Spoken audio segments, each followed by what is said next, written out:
विश्व शांति में भारत की भूमिका। प्रधानमंत्री नरेंद्र मोदी को यूक्रेन यात्रा से क्या मिला? प्रतिपक्ष के नेता तो इस पर भी उनको कष्ट है कि अच्छा यूक्रेन गए, यहां हुआ क्या हुआ। और ये भी आपने ध्यान दिया कि प्रधानमंत्री नरेंद्र मोदी की यात्रा के दौरान रूस ने कोई हमला नहीं किया यूक्रेन पर।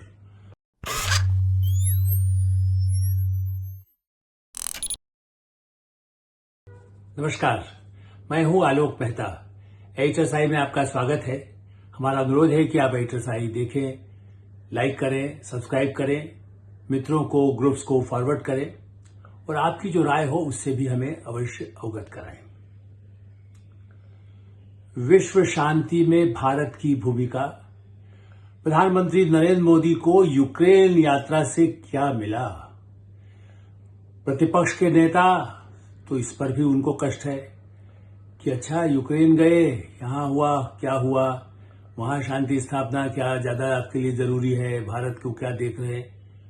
भारत जितना लोकतांत्रिक और इस समय प्रगति कर रहा है और दुनिया भारत की तरफ देख रही है, और राहुल गांधी एंड कंपनी और प्रतिपक्ष के नेता लालू एंड कंपनी वो देख रही है कि दुनिया को मत देखो और दुनिया को भूल जाओ, दुनिया से क्या लेना देना, पहले बताओ हमें क्या मिला, हमें क्या मिलेगा। देखिए बहुत कुछ मिल रहा है, इसलिए हम अपनी बात नहीं कहने देते। यूक्रेन के राष्ट्रपति, आप ऐसा नहीं कोई सामान्य आदमी जिनके साथ बात हुई है, जेलेंस्की है। आप ये देखिए जेलेंस्की जो है वो यदि कहे उसी को तो आप मानेंगे। भारत सरकार के दावे को, विदेश मंत्री जयशंकर के दावे को आप कह सकते हैं, भारत वाले तो अपनी तारीफ करेंगे प्रधानमंत्री की। लेकिन यूक्रेन के राष्ट्रपति और जो बिल्कुल रूस से लगातार युद्ध में जूझ रहे हैं, और ये भी आपने ध्यान दिया कि प्रधानमंत्री नरेंद्र मोदी की यात्रा के दौरान रूस ने कोई हमला नहीं किया यूक्रेन पर, और उसके बाद भी ऐसी बड़ी घटनाएं नहीं दिख रही हैं। ज्यादा हमलों की जो गर्माहट जो जितनी अधिक थी उससे कुछ शिथिल है। धमकियां जरूर चल रही क्योंकि युद्ध तो बंद नहीं हुआ, लेकिन क्या कहा गया, जिसके लिए मैं कह रहा हूं विश्व शांति के दरवाजे क्या भारत में खुलेंगे? भारत के दरवाजे पर विश्व शांति का रास्ता निकलने जा रहा है? बिल्कुल, इसलिए कि ये नहीं, ये भी जेलेंस्की कह रहे हैं। आप ये नहीं कि आप ये कहें कि वोलोदिमीर जेलेंस्की कह रहे हैं। आप क्योंकि देखिए दूसरा कहे, आप कह रहे हैं इस नाम पे कोई नाम है, पता नहीं क्या क्या। भारतीय पत्रकारों से लंबी बातचीत की उन्होंने इस यात्रा के बाद, और इसलिए हम आज इस पर चर्चा कर रहे हैं। एक जैसे होता है पचा करके बात करना, एक होता है जैसे आप पीकदान हो, जो बोला सुन लिया हो, बस वो गालियां सुनी तो गालियां दे दी, गालियां हैं तो है, तारीफ नहीं। अब शांति के इतने महत्वपूर्ण प्रयास पर विदेश मंत्रालय में जब विचार विमर्श, भारत सरकार में विदेश मंत्रालय, प्रधानमंत्री मंत्रालय, सचिवालय, वरिष्ठतम अधिकारी, सुरक्षा सलाहकार, विशेष विदेश सचिव अब इस बात पर विचार कर रहे हैं क्या भारत ऐसी कोई बड़ी शांति वार्ता दिल्ली में आयोजित कर सकता है। और किस लिए? कोई अपने आप नहीं, हमने कहा हम मध्यस्थ, हम कोई वो, जैसा मैंने पहले भी कहता रहा हूं, हम बार बार मीडिएटर, अमेरिका जैसे दादागिरी दिखा के कहता है, क्योंकि हमारे संबंध तो रूस से भी बहुत अच्छे हैं। और प्रधानमंत्री नरेंद्र मोदी ने रूस की यात्रा की, उसे छिपाया नहीं। उस समय कष्ट हुआ जेलेंस्की को, उन्होंने कहा भी अरे वो गले मिल गए, वो क्यों गए, क्योंकि नेचुरली उसी दिनों में उन पर हमला हुआ था, उनके अस्पताल पर हमला हुआ था। लेकिन अब जेलेंस्की ने क्या कहा, बल्कि संयुक्त राष्ट्र में भी जब हमने अपना न्यूट्रल पक्ष रखा, हम मध्य, जिसको तटस्थ हमारी जो भूमिका रही, तो उनको फिर कुरेदा कुछ लोगों ने। चूंकि पत्रकारों से बात करते हैं, भारतीय भी, दूसरे भी विदेशी पत्रकार भी होते हैं, भारत में भी कुछ ऐसे लोग हैं जो चाहते हैं कुछ तो विध्वंस, कुछ कड़वी बातें सामने आए। अरे आप यूनाइटेड नेशंस में तो आपका साथ भारत ने नहीं दिया था, मोदी क्या कितना साथ दे रहे, क्या बात हुई आपकी, कुछ हो, आपको उम्मीद लगती है? जेलेंस्की ने जवाब दिया, भूलो कल की बातें, कल की बात पुरानी, नए दौर में लिखेंगे नई कहानी। भारत के साथ हम चाहते हैं, भारत ही एक ऐसा देश है, जेलेंस्की के शब्दों में, जो रूस को भी इस बात के लिए तैयार कर सकता है और मुझे बहुत खुशी होगी, जेलेंस्की के शब्दों में, मुझे नहीं, प्रधानमंत्री मोदी ने उससे अधिक जेलेंस्की ने कहा मुझे बहुत खुशी होगी भारत आकर के, निमंत्रण तो मुझे मिल रहा है। पहली बार भारत के प्रधानमंत्री नरेंद्र मोदी आज जिस तरह से मेरी उनसे बात हुई है, मुझे आकर के, और शांति वार्ता के लिए इससे अच्छा स्थान कोई नहीं हो सकता है। इससे पहले जून में ही शांति वार्ता हुई थी, और उसमें क्योंकि विश्व की समिट बुलाना पड़ती है, दूसरे देश भी उसमें सहमत हो, 90 देशों ने उसमें हिस्सा लिया था। स्विट्जरलैंड में बैठक हुई, और उसके बाद भी नतीजा नहीं निकला। न रूस मानने को तैयार है, न यूक्रेन मानने को तैयार है। रूस कहता है कभी ये हमारा इलाका रहा, उस इलाके पर क्या हुआ। यूक्रेन कहता है जब आपसे अलग हो गए उसके बाद इस हिस्से पर रशियन चाहे बोलने वाले हों, कहीं कोई भाषा बोलने वाला होता है, कहीं फ्रेंच बोलने वाला होता है, कहीं जर्मन बोलने वाला होता है, आप ऐसा तो नहीं कि उस देश का अधिकार उस पर हो जाए। मतलब ये मैं संक्षेप में इसलिए उसकी चर्चा कर रहा हूं। बाकी यूक्रेन ने भी रूस के कुछ इलाके पर कब्जा इन पिछले दिनों में कर लिया है, इसलिए अभी बार्गेनिंग पावर जिसको कहते हैं, आओ भाई बात करते हैं, तुम हमारे इलाके में थोड़ा सा घुसे हो, हम तुम्हारे इलाके में घुसे, तो चलो कौन पीछे, दोनों पीछे हट जाए। जो हमेशा भारत चीन, भारत पाकिस्तान या जो बड़े युद्ध होते हैं शांति युद्ध विराम के लिए भी, तो भारत एक ऐसा स्थान है। वैसे इसलिए ये कहा कि इससे पहले एक बार फिर से स्विट्जरलैंड के साथ या सऊदी अरब या कतर, ऐसे देशों के साथ इसमें भी हम जाकर के बात करने के लिए बातचीत कर रहे हैं। अब कतर छोटा देश है, उसकी कितनी चलेगी, आप ये बताइए कि या सऊदी अरब, वहां बात करने से तो नहीं होगा। भारत ही एक ऐसा देश है जो रूस को कह सकता है, पश्चिमी यूरोप को कह सकता है, जो अमेरिका भी जिसके लिए तैयार होता है। अमेरिका तो आग लगाने में कम नहीं है, वो तो हथियार देता है, और हथियार ले लो, हमारे हथियार बिकते रहे, कारखाने चलते रहे। तो यूक्रेन को भड़काता है, रूस को साथ, चीन साथ देने को तैयार हो जाता है, चलो हम और कोई सहायता चाहिए दे देंगे। भारत ही एकमात्र ऐसा देश है जो तटस्थ भाव से, असली तटस्थ भाव से, और प्रधानमंत्री नरेंद्र मोदी क्या जादू करते हैं। इटली के प्रधानमंत्री वो एकदम जो कहते हैं भारत कहेगा वही बिल्कुल हमें ठीक लगता है। ब्रिटेन के चाहे सुनक रहे हो या वर्तमान नए प्रधानमंत्री रहे हो, फ्रांस के राष्ट्रपति वो हमेशा भारत जो कहेगा हम मानने को तैयार है। जर्मनी के राष्ट्रपति, प्रधानमंत्री, चांसलर, वो कहते हैं भारत जो कहेगा हम मानने को तैयार है, हम चूंकि शांति की बात यदि होती है तो। ऐसी स्थिति में जहां नॉर्वे, स्वीडन वगैरह ऐसे तटस्थ देश माने जाते थे, लेकिन स्विट्जरलैंड का नाम पहले चूंकि हुआ और वो वार्ता नहीं हुई, अब उनका कहना है कि ये ग्लोबल साउथ कंट्रीज जो है, ये यदि इसकी एक बैठक हो, डायलॉग हो, और उसमें दोनों पक्षों की बात सुन करके एक फैसला होकर के शांति स्थापना हो, तो जेलेंस्की का विश्वास है कि भारत और प्रधानमंत्री नरेंद्र मोदी इस महायुद्ध, एक तरह से महायुद्ध हो रहा है, चूंकि सब कई कंट्री सहायता दे रहे हैं, यूरोप, ब्रिटेन सहायता दे रहा है, कहीं अमेरिका सहायता दे रहा है, पोलैंड तो सहायता चूंकि साथ में बिल्कुल लगा हुआ है, तो सबसे शुरू से ही यूक्रेन के समर्थन में है।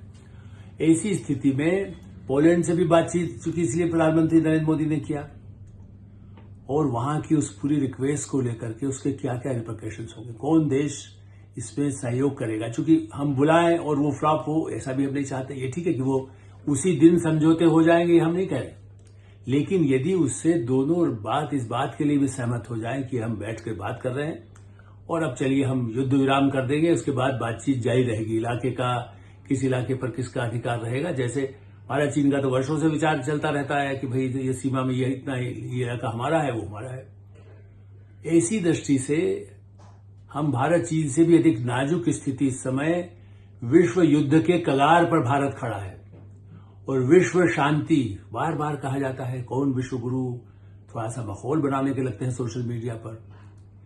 ये केवल प्रधानमंत्री नरेंद्र मोदी की बात नहीं है, वो हमेशा ये कहते हैं कि मैं 140 करोड़ लोगों का प्रतिनिधि हूं, मैं उसकी आवाज, वहां भी आपने प्रेस कॉन्फ्रेंस सुना हो, वो ये नहीं कहते हैं कि मैं ये कह रहा हूं, वो कहते हैं 140 करोड़ भारत है, 140 करोड़ की जनता की आवाज में हूं, मैं वही संदेश दे रहा हूं जो शांति का है।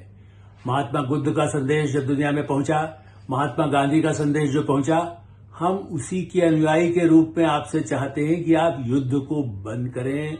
मासूम बच्चे, मासूम महिलाएं, मासूम बुजुर्ग, मासूम पुरुष, मारे जा रहे हैं, घर के घर तबाह हो रहे हैं, गांव शहर तबाह हो रहे हैं, मिसाइल छोड़ी जा रही हैं, बम छोड़े जा रहे हैं, परमाणु की धमकी भी दी जाती है। यूक्रेन के पास भी परमाणु मिसाइल है, उनके पास तो परमाणु रूस तो महाशक्ति है ही।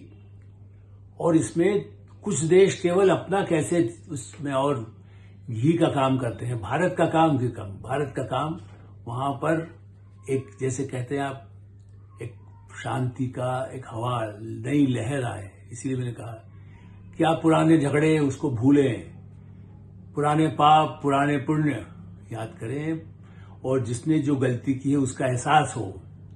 जितने दिनों से लगातार महीनों से जो जिस तरह से तबाही हो रही है यूक्रेन में भी और कुछ हिस्से में रूस में भी, रूस के सैनिक भी।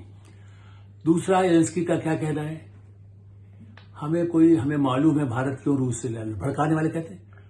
अमेरिका भी कह रहा था प्रतिबंध लगे भारत, लेकिन अब अमेरिका ज्यादा नहीं बोलता है। मालूम है कि सारी दुनिया की अर्थव्यवस्था चरमरा जाएगी यदि भारत रूस से तेल नहीं लेगा। रूस से भारत की पेट्रोलियम जो आवश्यकताएं हैं, चूंकि हम बहुत कुछ निर्भर हैं आयात पर, 90% तो हम आयात पर निर्भर हैं। हमारे यहाँ तेल उत्पादन नहीं होता, पेट्रोल डीजल, पूरा जीवन जहां बिजली घर उस सब चलाने के लिए।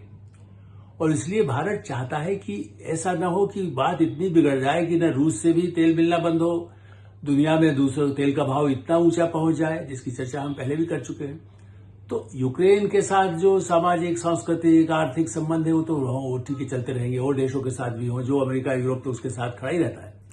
भारत उसकी टेक्नोलॉजी के लिए, जो वहां उसके कारखाने नष्ट हो गए, उसको भी भारत में कहता चलिए आप हमारे यहाँ स्वदेशी बनाए, उसके लिए भी जेलेंस्की तैयार है। वो कहते हैं कि हाँ, हम क्षेत्र में, रक्षा के क्षेत्र में, दूसरे क्षेत्रों में भारत के साथ सहयोग करके काम करना चाहते हैं। जितनी उदारता और जितनी खुशी के साथ जेलेंस्की ने भारत के शांति प्रयास का, प्रधानमंत्री नरेंद्र मोदी की इस यात्रा पर जो बात करके, जो खुल करके जितना बोला है, शायद ही इतना तो पुतिन ने भी नहीं बोला था। पुतिन ने विश्वास जरूर व्यक्त किया था कि नहीं, इनका हमने बात सुनी है, हम भी चाहते हैं। लेकिन जेलेंस्की का कहना है कि पुतिन से अधिक, क्योंकि पुतिन जबकि लड़ाई कर रहे हैं, लेकिन उससे कई गुना अधिक भारत के प्रधानमंत्री नरेंद्र मोदी इच्छुक दिखाई दिए कि शांति स्थापना हो, क्योंकि वो पूरे विश्व के और फोरम से, नेताओं से बात करने के बाद हमसे बात कर रहे हैं। उन्होंने, अमेरिका के राष्ट्रपति ने भी कहा कि हाँ, भारत कर सकता है। तो क्या ऐसा समिट होगा जिसमें दुनिया के 100-150 देश भी शामिल हों और भारत विश्व विजयी तिरंगा प्यारा, आप जो हम केवल गाने के लिए नहीं हैं, विश्व विजयी केवल रथ दौड़ा करके नरसंहार करके नहीं है। विश्व विजय शांति की पताका दुनिया में फहराने से मिल सकती है। वही एक प्रतीक हो सकता है कि हम दुनिया में शांति स्थापित करने में भारत का झंडा सब जगह बुलंद हो रहा है। और इजराइल गाजा का मुद्दा अलग है ही, उसमें इजराइल हमारा घनिष्ठ मित्र है, फिलिस्तीन के साथ भी हमारे अच्छे संबंध हैं, उनके फिलिस्तीनी लोगों के साथ, पूरे सारी समस्या के साथ, यासिर अराफात के जमाने से।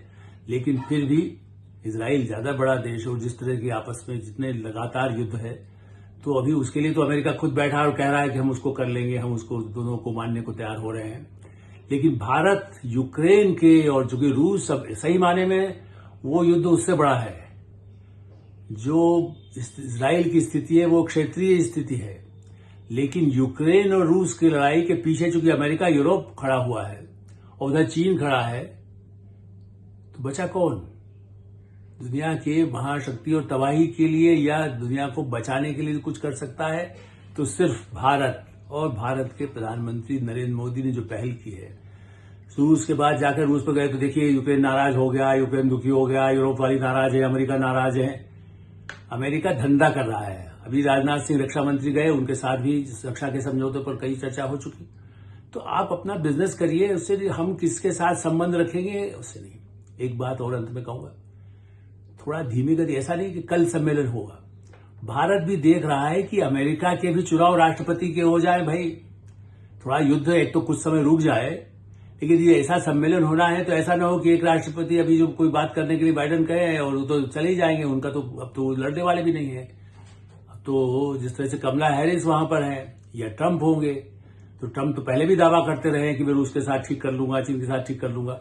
तो कोई भी राष्ट्रपति बने, हमें उससे नहीं है, लेकिन हाँ, एक बड़े देश जो इसके पीछे हैं उनका भी पूरा इस मामले में भारत की जो भूमिका है उसको स्वीकार करके शांति का जो सम्मेलन होगा, विश्व शांति सम्मेलन का बिगुल जो भारत में बजेगा वो शंखनाद होगा।